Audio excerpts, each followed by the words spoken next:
One of the most common questions that people ask when they're starting to microdose is, do I choose psilocybin mushrooms or LSD? So in today's video, we're going to discuss the differences between these two substances and which one that you may want to use in your own microdosing protocol. So first of all, when it comes to LSD, which is a semi-synthetic, LSD lasts for about 12 hours.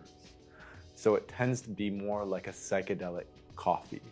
So if you struggle with things like anxiety or insomnia in particular, you want to be very cautious if considering microdosing with LSD.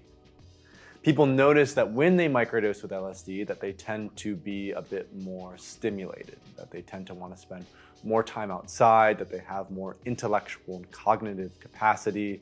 I think this is why it's been so common in places like Silicon Valley for people to microdose with LSD, because it helps with pattern recognition and really getting into that flow state on creative projects. From a personal experience, when I've microdosed with LSD, it's often been to help with socializing, to going out, to being more vulnerable, to being more open with my external environment. So when it comes to microdosing mushrooms tend to have more of an internal, inwards effect to process emotions. In fact, when I did therapy for 6 months recently, I used mushrooms as part of the therapeutic process to understand anger and sadness and shame and sort of be able to untie those emotions and fully process them.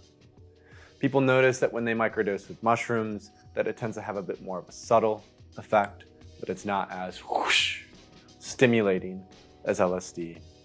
And there's this ability to combine microdoses of mushrooms with other herbs like ashwagandha or niacin or whatever, other adaptogens, other types of non-psychoactive mushrooms. So a lot of people who are starting to produce microdosing supplements on the gray market, if you will, are combining them with other herbs as part of a microdosing routine for that synergistic effect. Whereas when you're microdosing with LSD, it's really just the LSD. The LSD is not being integrated or combined with any other supplements or herbs. One more thing to note, according to Paul Stamets and the development of the Paul Stamets protocol, when microdosing with mushrooms, he recommends doing that 4 times a week. And he says it helps with neurogenesis and adaptability. So that's the other thing to be mindful of when microdosing mushrooms, is that because it's a much more natural compound, we have a very long relationship with it as human beings for potentially tens of thousands, if not hundreds of thousands of years. There's a bit more of a synergistic sort of marriage between psilocybin mushrooms and human beings, whereas LSD is a synthetic compound. So it might have more long-term consequences that we're not aware of simply because we don't have the evolutionary history with LSD like we do with psilocybin mushrooms.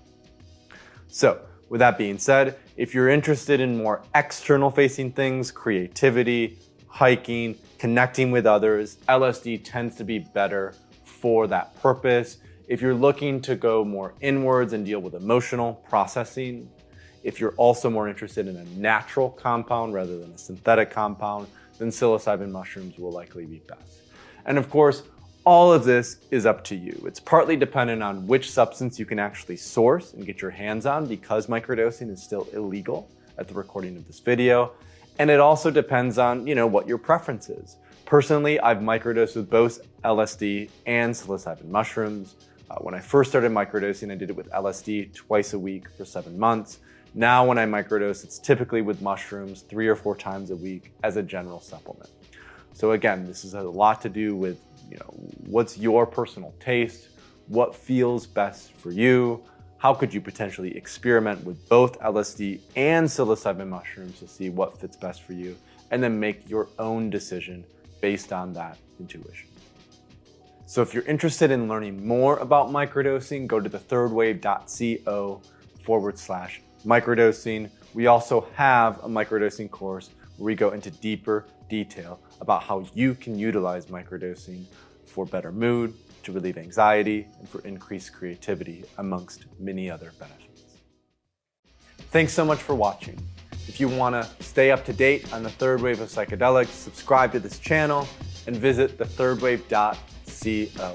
where you'll find plenty of free resources on intentional and responsible psychedelic use.